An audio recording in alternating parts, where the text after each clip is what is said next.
we'll move ahead to talk about conservation of mass. And what we'd like to do is move on. If you recall from last time, we ended up with this relationship where we basically were able to show, this doesn't allow my handwriting to be very good.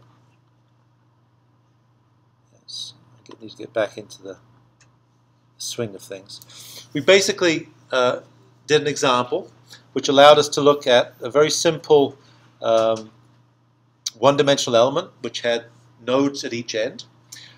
Based on just heuristics, I would say, we could derive the conductance equations that allowed us to be able to solve this problem as a matrix relationship, which allowed us to write this as Q equals KH.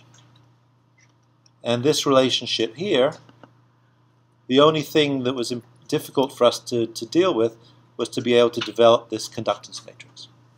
And so we made the note that the fact that we developed this conductance matrix by taking these individual portions of the bigger system and representing it by a template, we punch that template on top of it and we get a matrix relationship for this template, which is, in this particular case, looks something like this, very straightforward. And we can use that to assemble it in some way. And we went through an example to be able to demonstrate that. So you have the material from that we dealt with last time to solve that problem, and we made sure that it actually made sense. So that's fine. So the problem is that when we deal with systems which are a bit more complicated than that, so in other words, when we deal with systems maybe that include the same kinds of elements as before, with these two nodes, or if we want to deal with more complicated shapes, for instance, where we saw in some of our the material that we showed on screen, these two-dimensional elements which allow us to basically fill the area of a domain with this network of triangles. If we want to be able to develop this conductance matrix for those, which is the essence of what this matrix relationship is right here. So if we want to be able to figure out exactly what this K matrix is, we can't use the approach that we've already used. So we need to do something else. And so that's where we'll start off from today, is how do we go about being able to figure out exactly what the appropriate conductance matrix is that we'd want to use in this particular case. And so we can do that in a couple of different ways. And the preamble is that first we have to not just work from Darcy's law. You'll recall that last time what we did was we took Darcy's law and we applied it between the two nodes at the end of the elements, and then we wrote an equation for the flow as a function of area, hydraulic conductivity, head difference divided by length. And then we said, since the flow into the element has to equal the flow out of the element, we can also write it in terms of the flow at the other end, exactly the same relationship, but the Q is just the negative of it. And that allowed us to be able to put together that element. And so what we've done inadvertently was we'd used a constitutive law, Darcy's law, and we'd used continuity. Continuity says that mass in equals mass out, or volume in equals volume out. So we'd taken care of both of those requirements, which are requirements for any kind of solution, by doing it in two steps. Employing Darcy's law first, and then also writing one equation for one node and the second equation for the other node, both of which were equal and opposite to each other. And so we had actually solved for conservation of mass. I'm writing with the trackpad here, it's actually much easier with my finger. And so what we might do first is, first of all, figure out exactly what conservation of mass looks like for us when we define it more generically.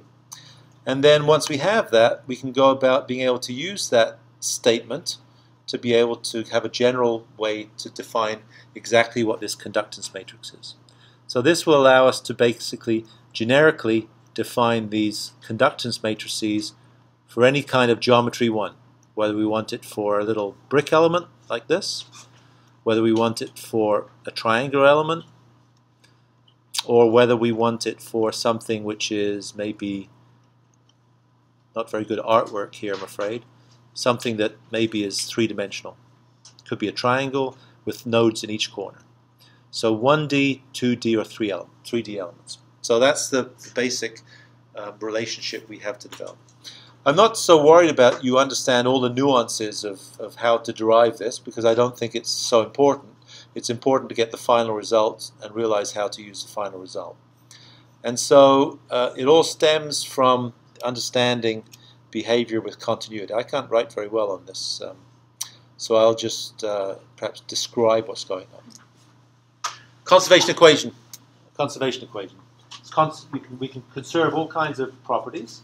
Mass is one property that we can conserve. And so when we write the conservation equation for mass, typically we do that in terms of this density.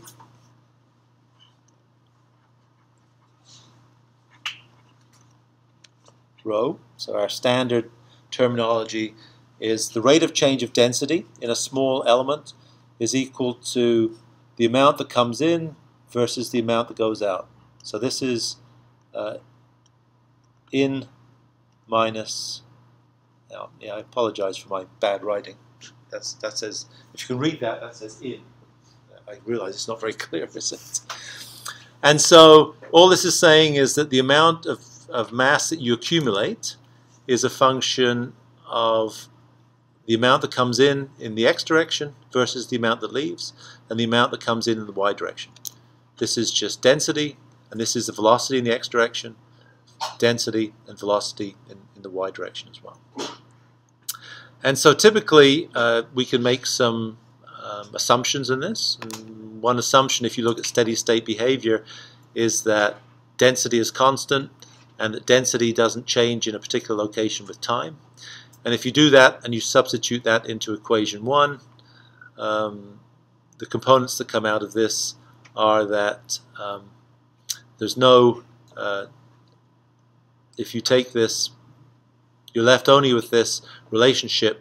So in other words, you lose this. So if dp d rho dt is equal to 0, you lose this term, and you're left only with these other two terms. Any term like this involves two components, and so there are a variety of assumptions you can make. Certainly you can split up this using the product rule into the constant density and a change in velocity with location, and constant velocity and a change in density with location. And if you presume that you have incompressible flows, which is often a reasonable assumption in many of the systems that we deal with, then you can throw away this second term. And if that's the case, then if density is constant and therefore it doesn't change with time by definition, and if the changes in density with location are small, then this equation 1 merely gives you this expression, which says that volume in equals volume out. It's saying nothing more than that.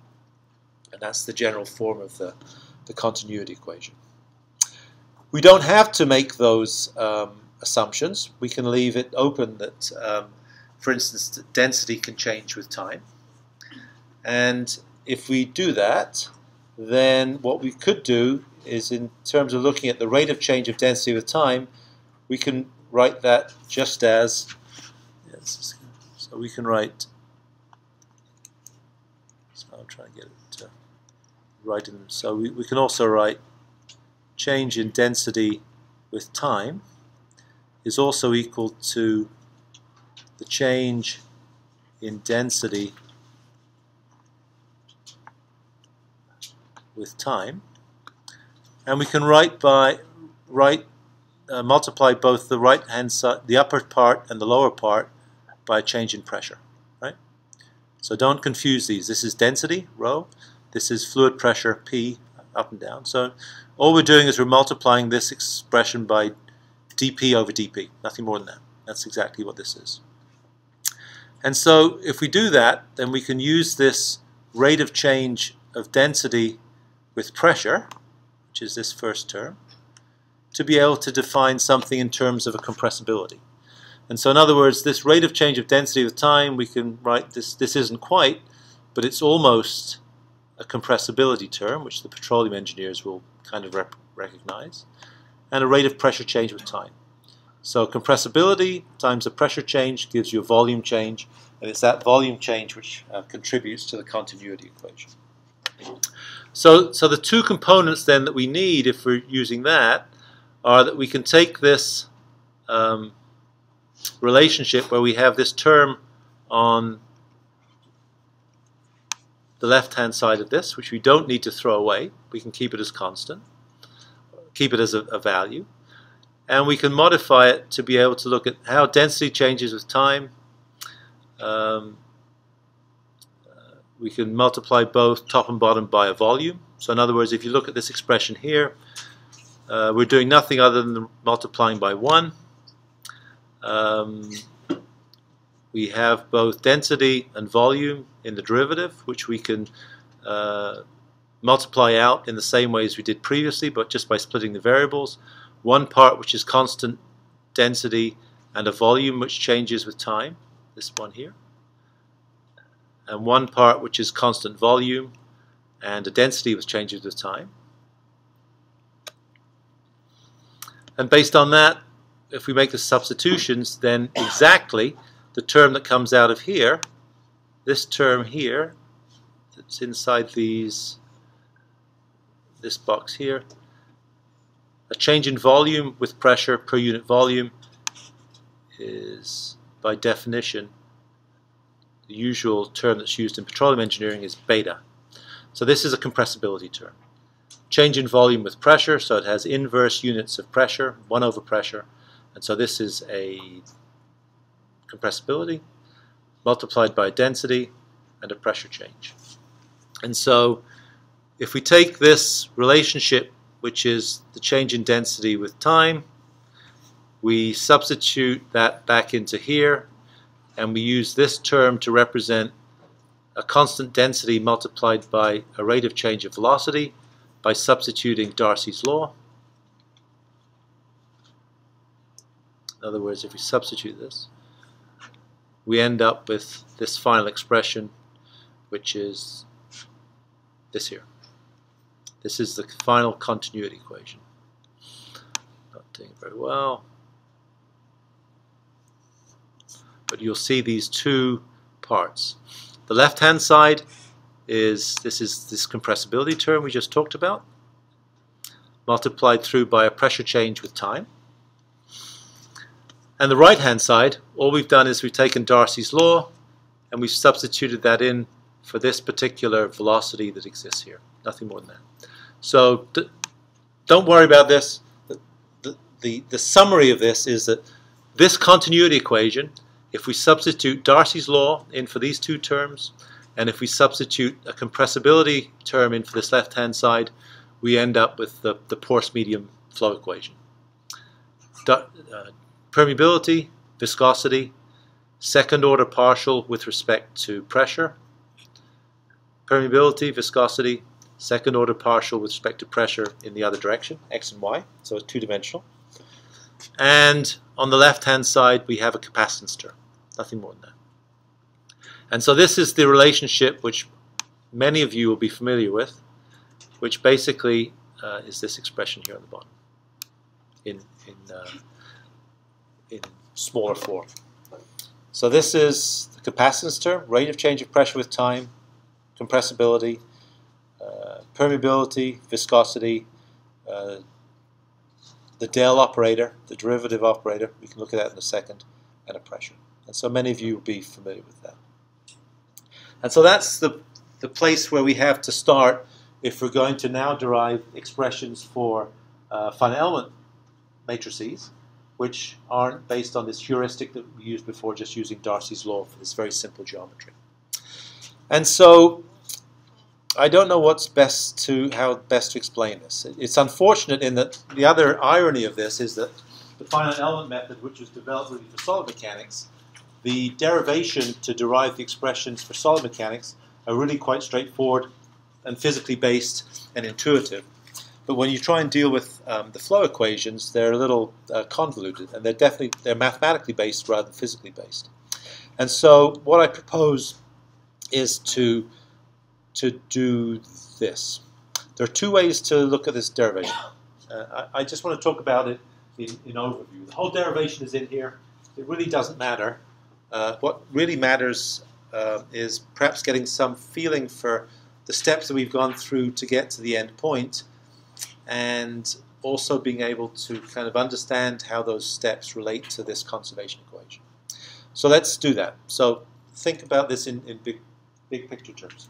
We have a conservation equation. It's the equation we've just derived, which says that if you take a differential volume, the mass flow rate in has to equal to the mass flow rate out, and if it doesn't, there's going to be some accumulation in that volume. And so the two terms that relate to that are these two terms.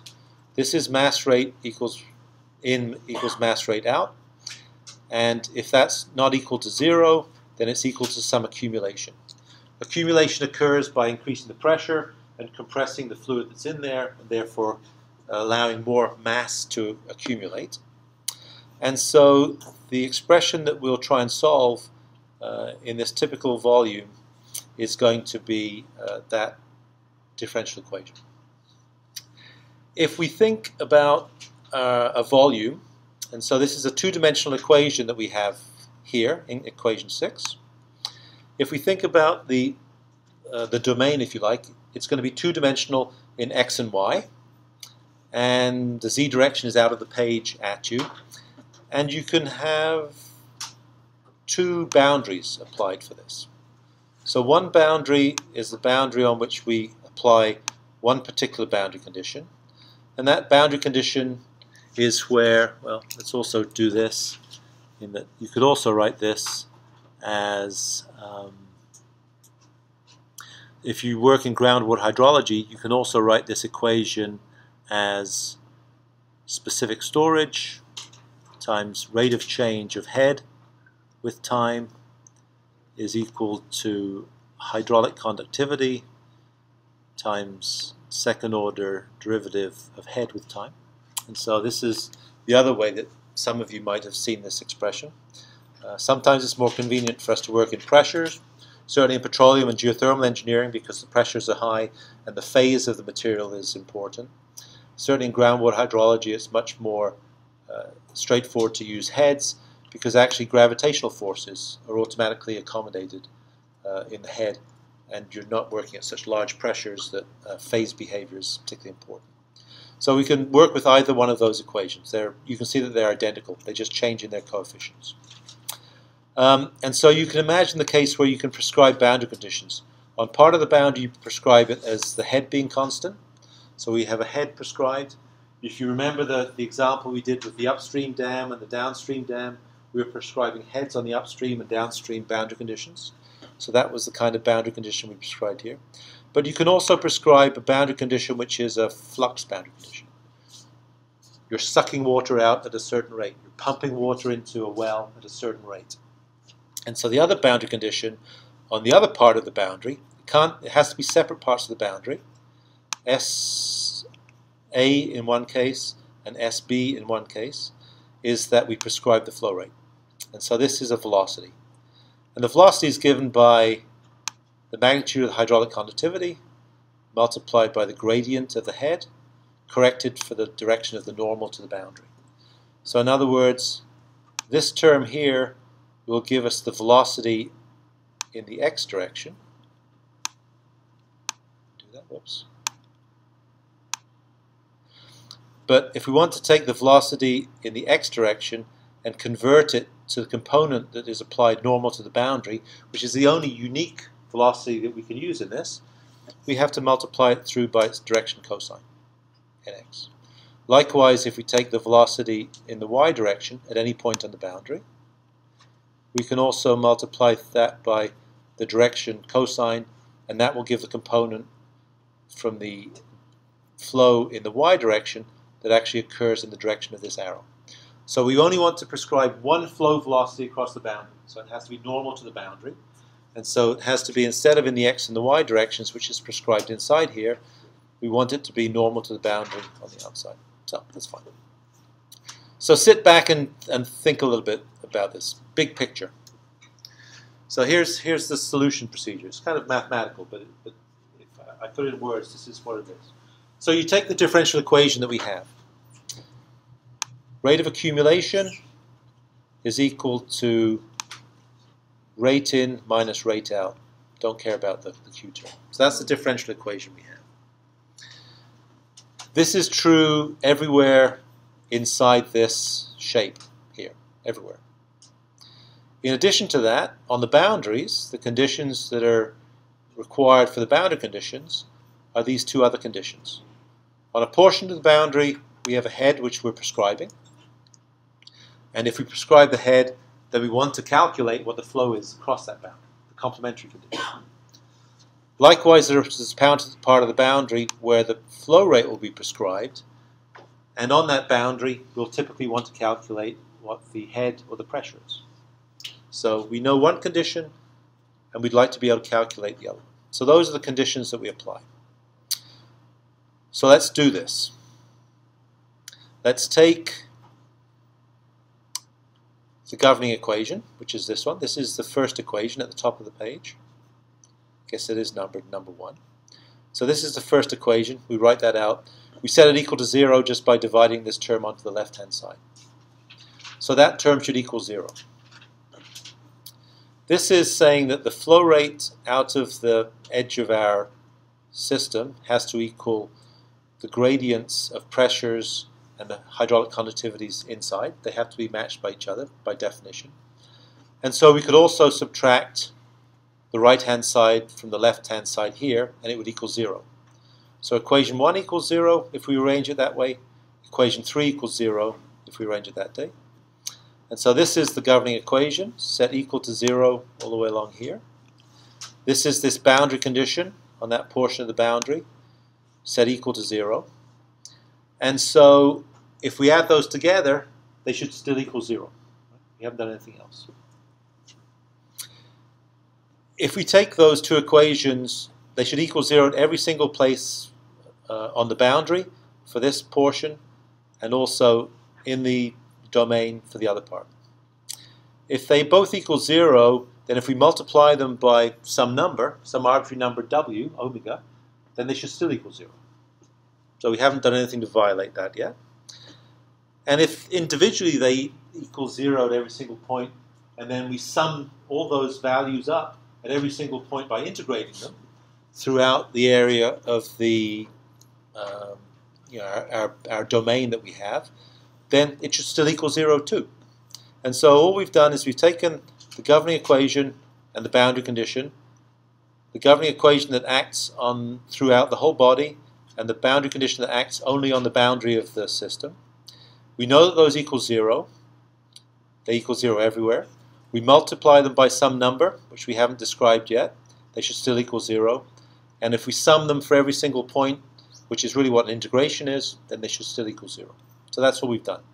So we've described the conditions that they satisfy, and we've multiplied them through by some number, and they should still equal 0.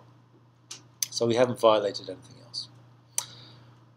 What we can also do is that we can take this portion of this integration, which is an area integration, right? It's done over x and y, and we can use Green's identity to take a area integration and convert it into a second-order differential equation into two first-order differential equations on the derivatives in the domain, and also a portion on the boundary. So this is just a mathematical construct. It's Green's identity, which allows us to take this expression here and convert it into these two expressions. This expression is what we have right here. And so we do that for both of those, and we end up with a new equation, which is this. So we've done it to the one in the x direction, we've done it to the one in the y direction. This is the part which is this area integral, which is this here, which lives here. And there's a part which is on the boundary, which is this second part that we have. No, sorry, it's this part here.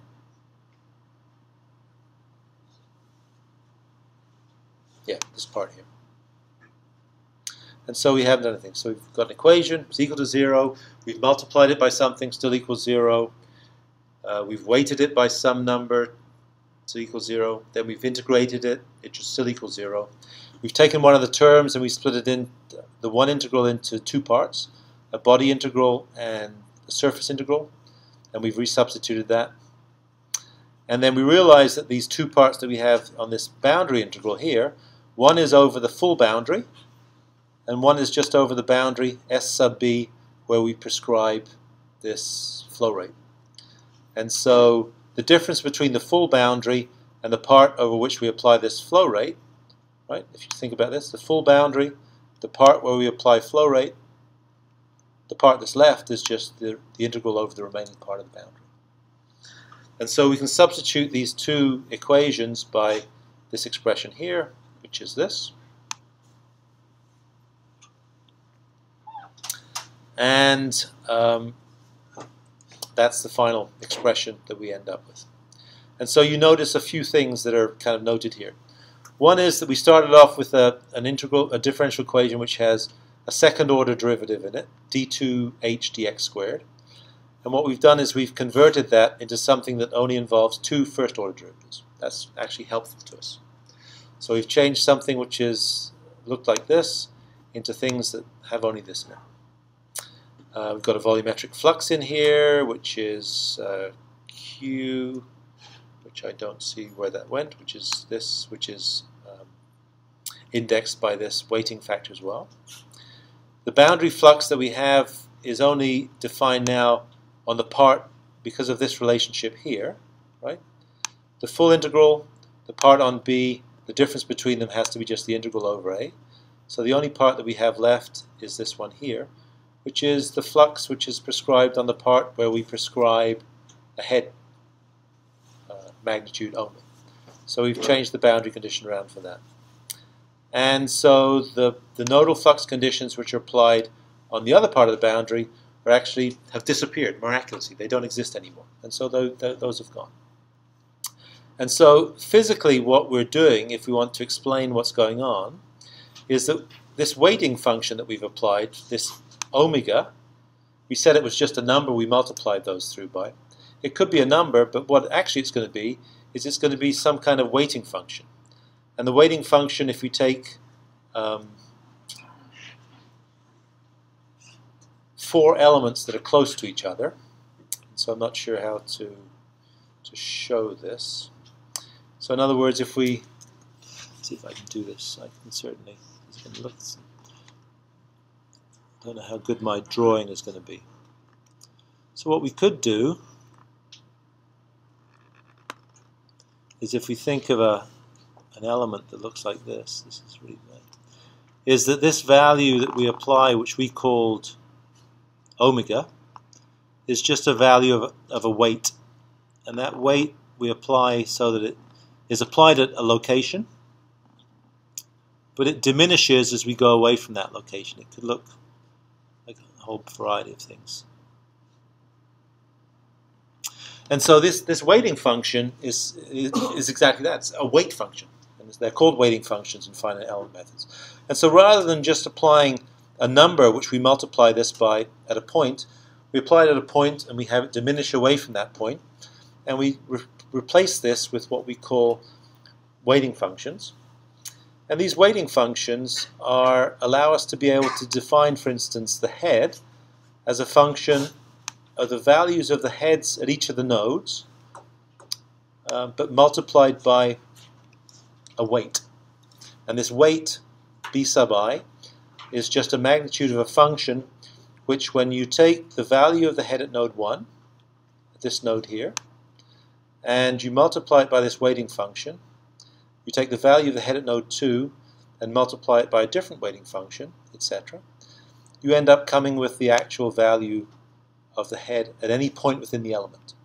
So if we prescribe the heads at nodes 1 and nodes 2 and nodes 3 and nodes 4 only, then what this expression allows us to do is, if we know what these heads are at nodes 1, 2, 3, and 4, and if we prescribe these shape functions in some way which we haven't described yet, it allows us to be able to calculate, for instance, the head at some other location, which is h, I guess, we'll call it I.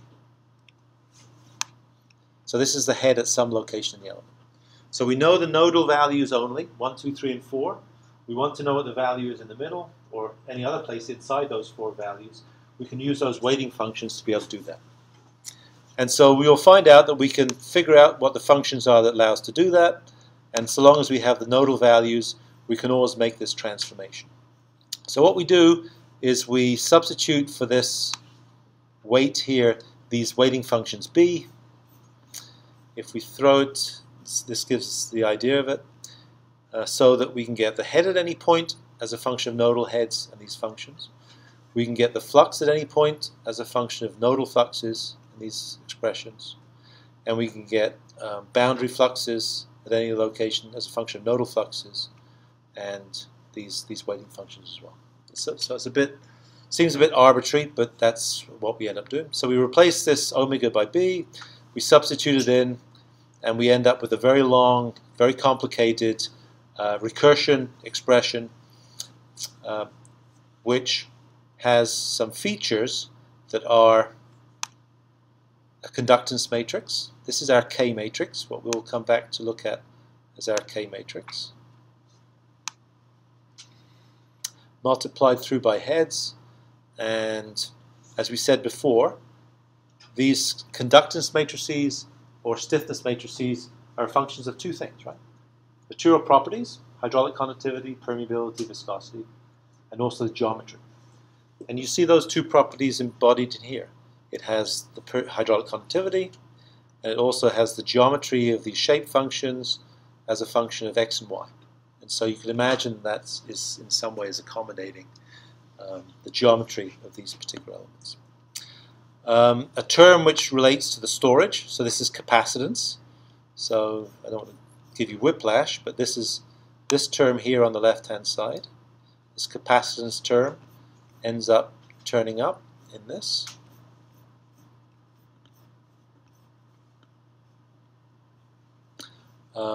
Which is this term here.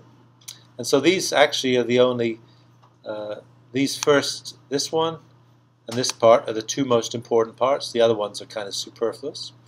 This is a condition on the boundary which automatically gets satisfied. Let's not worry about it. And these are conditions for flux on the boundary. So, very complicated expression, but one that ultimately boils down to something which is much simpler.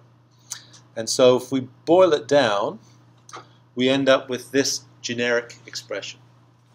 And if I remind you, what did we have before? We have, I didn't write, did I write on the board? No, I didn't write on the board.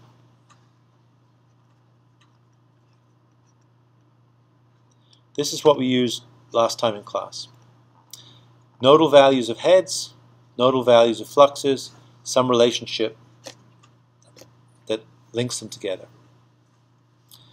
Here we have, whoops, Control Z, nodal values of heads,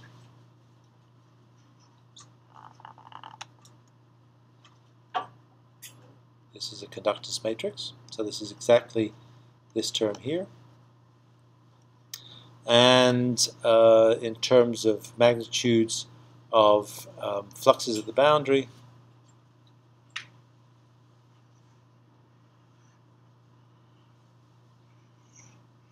this term here, if we want, we could call it Q sub P just because it's subscripted in this lower part. And so what we have is a matrix relationship which links together conductance matrix, a geometric conductance matrix, to heads and to fluxes on the boundary. So exactly the same components we have here. So why did we go through this maybe painful exercise to do that? Well, the reason is that now we have this relationship defined in terms of some matrices.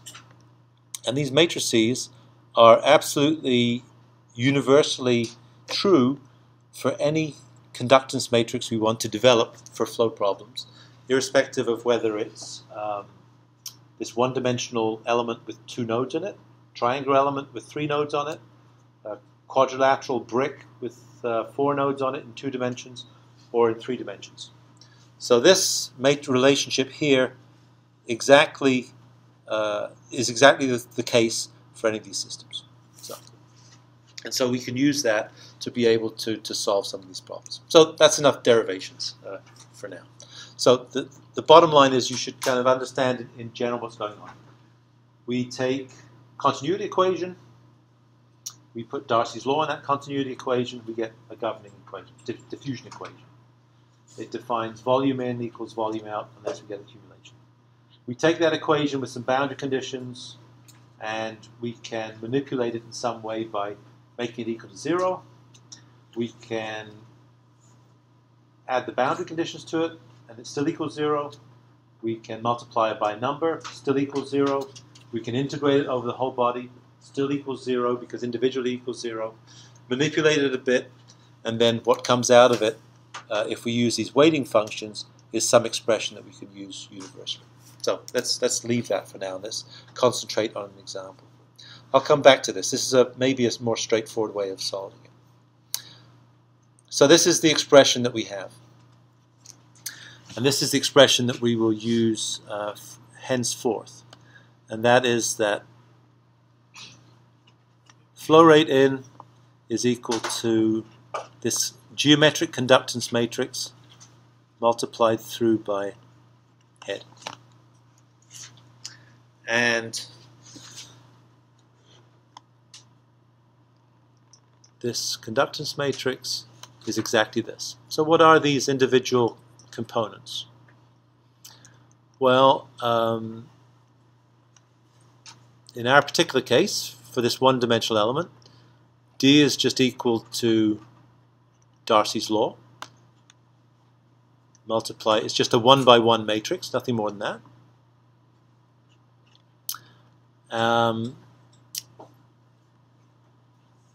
The head at any location is equal to this shape function multiplied by the heads at the nodes.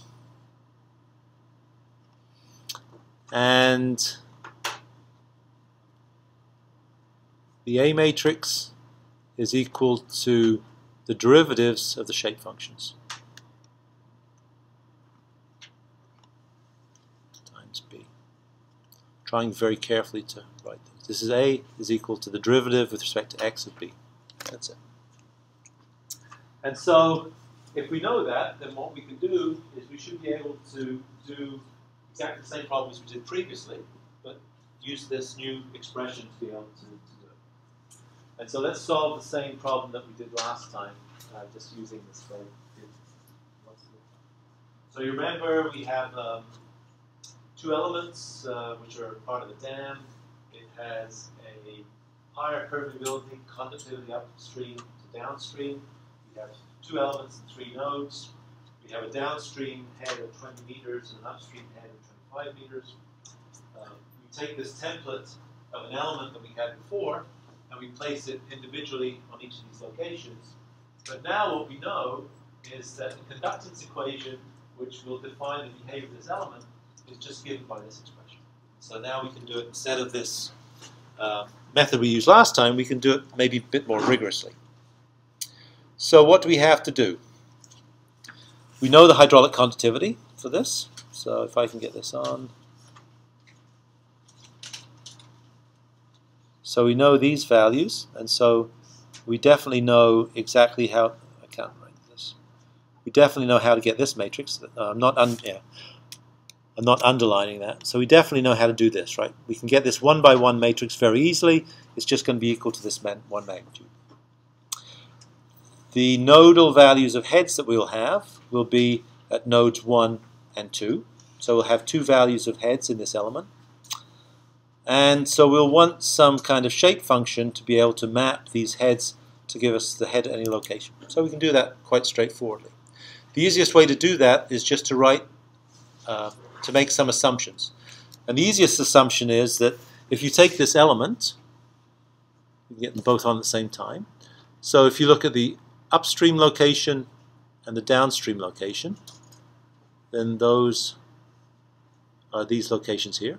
So the head at the, just move this up slightly, the head at the upstream location and the downstream location, I guess I'm just saying that relative to x because actually if the heads are like this it would actually be flowing from right to left, right? So we know that the head at node 1 is equal to H1, and we know that the head at node 2 is equal to H2. And so we can just do a weighted average of these to get the head at any location in between those as being equal to the upstream head plus this shape factor times the downstream head, right? So in this case, if you choose x equals 0, which is this point here, then it will give you the right head, which is 1. If you choose x equal to L, which is the length of the element, then this would be equal to 1. This would be H1 minus H1, so you'd be left with H2. So it returns the values at those two endpoints, and it gives you a linear distribution in between. So what this allows us to do then is to make a shape function where we could presumably rearrange that. This is a real pain to write. So that the head at any location is equal to what? 1 minus x over L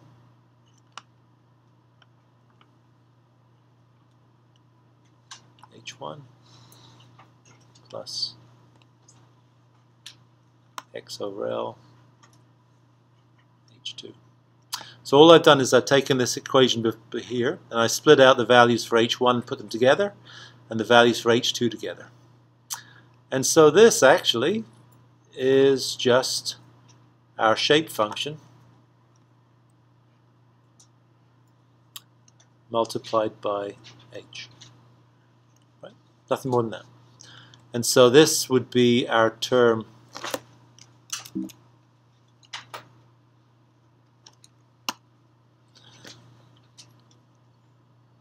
this here is B1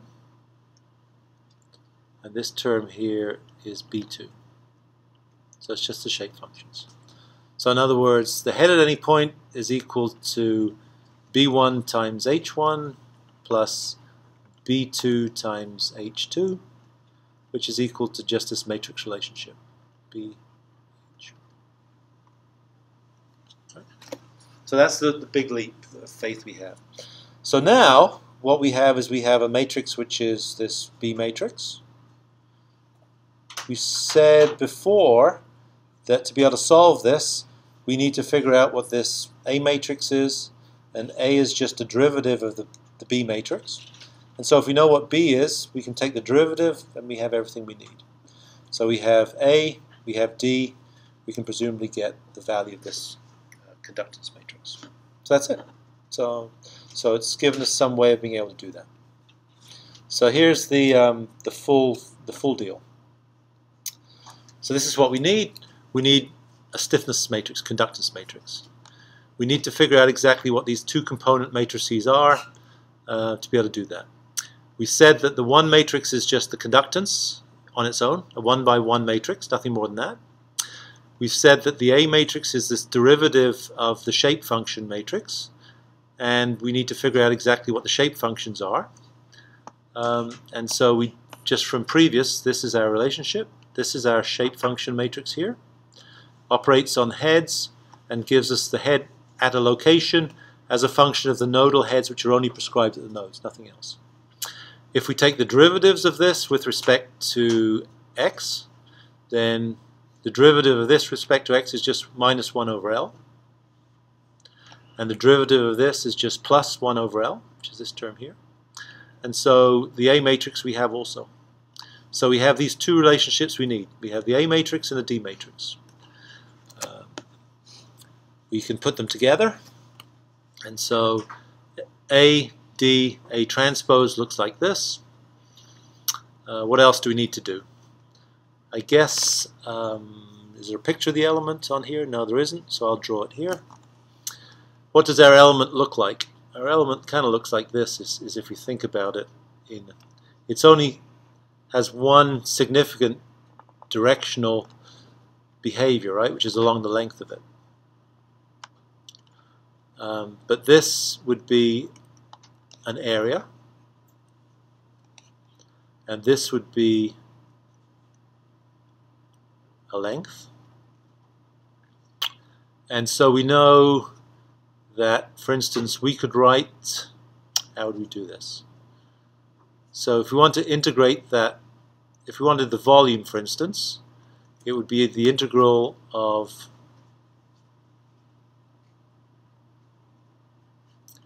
dx, dy, dz. This is in the x direction. We don't really care about the y and the z directions.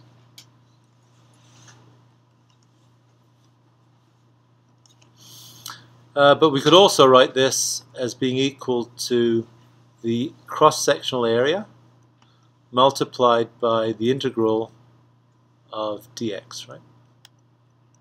Between 0 and L. So in other words, when in this expression here where we have this integral, which we haven't really spoken very much about, all this means is we're taking this expression, which we can calculate at any point within this element, and we're integrating that expression over the volume of the element. That's all it's saying. Nothing more than that. We're taking it at every single point, we're weighting it by a little differential volume, and we're summing up all those magnitudes is really what it is. And so what we could do, instead of writing it this way, we could write it as take the area outside. So yeah, I guess. So this is equal to just to dA dx, right? And so the integral of dA is just area. So we're just modifying that. So I'm sure you all have that under your belt. So this is just equal to, I'm not sure what I was going to write here. Yeah, I'll get rid of that. Forget about that. So in other words, you can just substitute this as dA times dx. And because the only significant change we have along here is in the x direction. Everything in the y and the z direction, nothing changes. And so if we substitute the values for this local matrix here, which is this, for the constitutive relationship, which is this, and for the transpose of this other A matrix, which is this, and we multiply those terms out, we end up with a conductance matrix, which is this. All the integral means is that we're performing the integration on each of the components. So if we integrate one with between 0 and L for dx, that's this. So if we just take one of those terms out, then we end up with this. And if we do the integration, we end up with x L minus 0, and so we just get rid of one of these L squared on the bottom, gets taken care of the fact that the L goes in here. And so not surprisingly, in fact you'd expect it, right, would be that the equation that we get out for our conductance matrix is exactly the same as we had before, no different. And so we should be able to use that in some straightforward way. So it may seem like a worthless exercise because all we've done is we've ended up at exactly the same place as we left off last time. But what it does is it gives us, in addition to the fact that we can do it now for this one-dimensional element, we can do it for any element we please, so long as we can prescribe exactly what the magnitudes are of these individual component matrices A and B, A and D rather. And actually it satisfies the things that we expect to go into this element, and that is that the D matrix gives us some component which is a function of our physical properties, hydraulic conductivity in this particular case. And the A matrix gives us something which is a function of the geometry. And so that will always be the case for the things we do. The D matrix will always be representative of the material properties, hydraulic conductivity for these problems, Young's modulus for solid mechanics, diffusion coefficient for fixed laws problems, and thermal conductivity for heat transfer problems. And the other components, the A matrices, will always be a function of the geometry. And the geometry has two components. It has dimensionality, so it could be one dimension, 2 dimensions, or 3-dimensional elements. And it also depends on how the elements, the nodes are set up on the elements. And so you might imagine that, for instance, if we're solving a 2-dimensional problem and we prescribe triangle elements, then what we could do is we could write nodes at each of the vertices of that, at the corners of that triangle.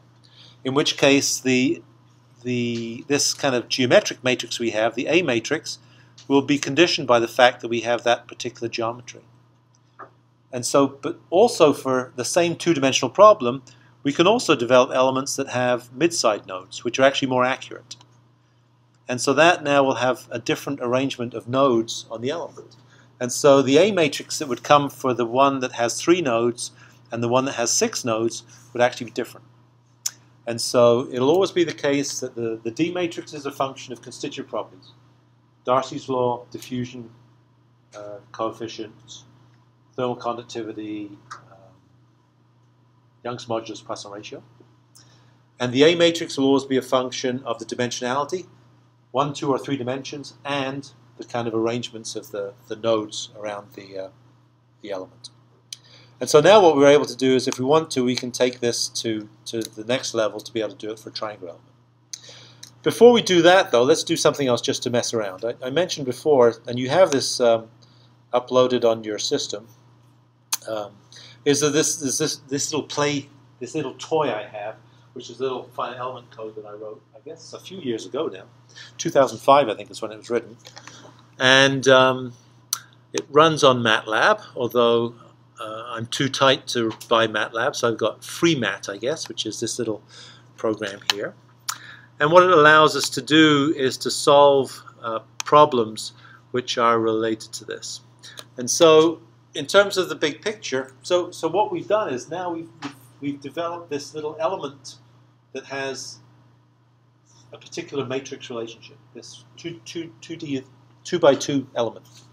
So we have this conductance element which will always look like this. So what all finite element codes do is they allow you to define a whole bunch of nodes. They allow you to link some of those nodes with an element. And then with that indexing, it allows you to develop the equations for that element, which will look just like this 2 by 2 matrix for the cases that we're dealing with here. And so, let's see if I can get all these things out. I don't want to see all of those, so I want to see this. And so, let me just, yeah,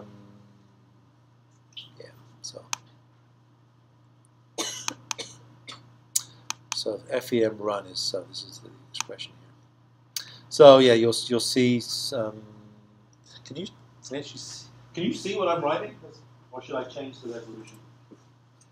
I don't know if I can certainly change the resolution. Let me change this. I think that'll make it larger.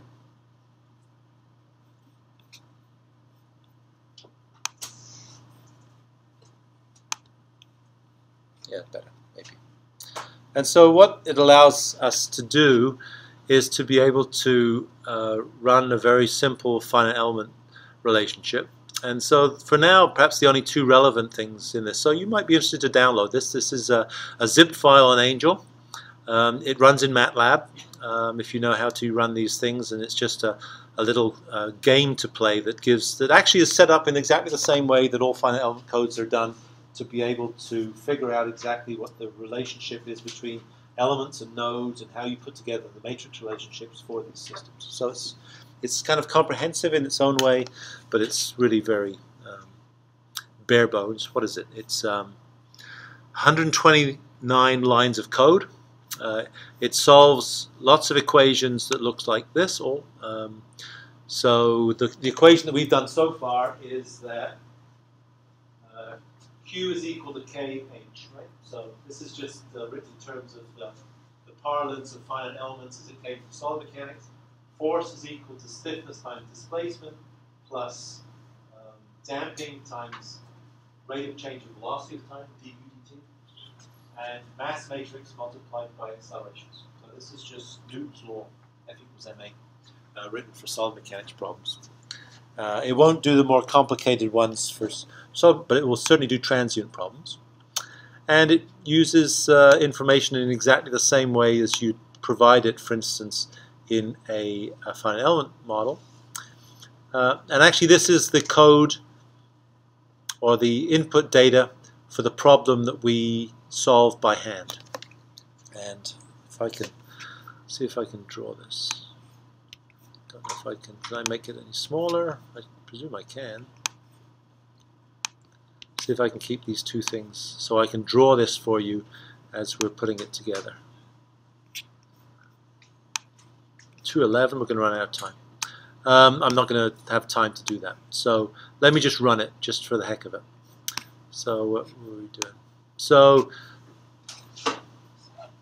if we run this, what it does is it takes a data file and it runs it.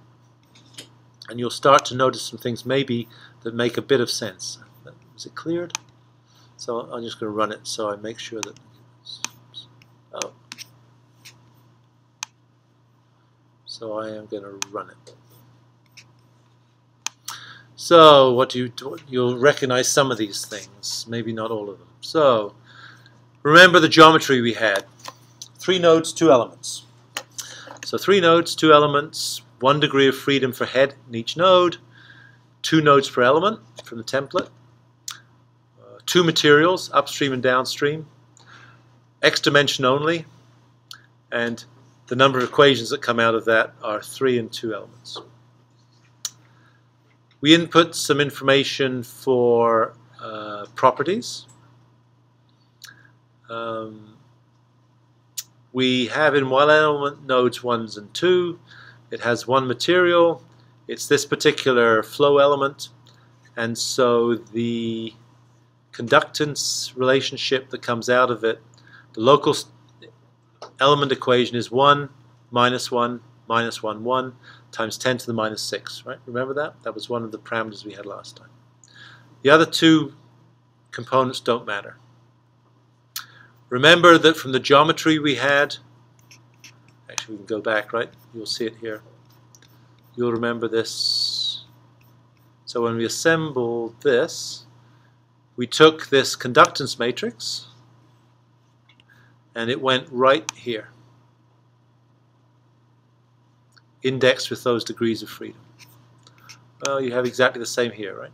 1, 2, the other terms are zeros, and you're left with that. So the way it works is it makes the conductance matrix for the first element, puts it where it needs to go, goes back, goes to the second element, makes the conductance matrix, which is this. Let's see if it's doing it. And then takes it and puts it into the right location in this. So these bottom 4 locations. So now we have a conductance matrix, which is the conductance matrix. It puts in the heads, which are 20 downstream, 25 upstream, and 0 in the middle. It manipulates them in some way to be able to solve for it. And then it calculates the magnitudes of the fluxes. Remember, it was 70 over 3 was the midpoint. No, hold on a second. Don't know what that is. So this is the downstream head, upstream head, and the intermediate one was 70 over 3, right, which is 23.33. Then it substituted the magnitudes back for the heads into the equation and came up with the fluxes at the upstream and downstream location. So very, very simple.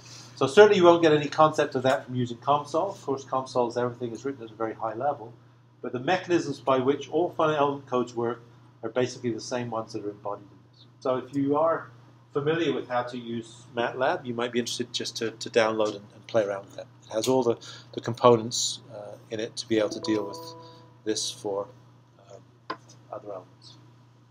It does it for one-dimensional elements, it does it for two-dimensional triangular elements. It would do it for three-dimensional, but I've never put an element in it for that. And it does it for flow, for transient flow, for Navier-Stokes flow, and it does it for solid mechanics. So it's quite, in something that's only 130 lines long, it actually does a lot, and it is a reasonable demonstration of exactly how this works. So I'm going to leave that.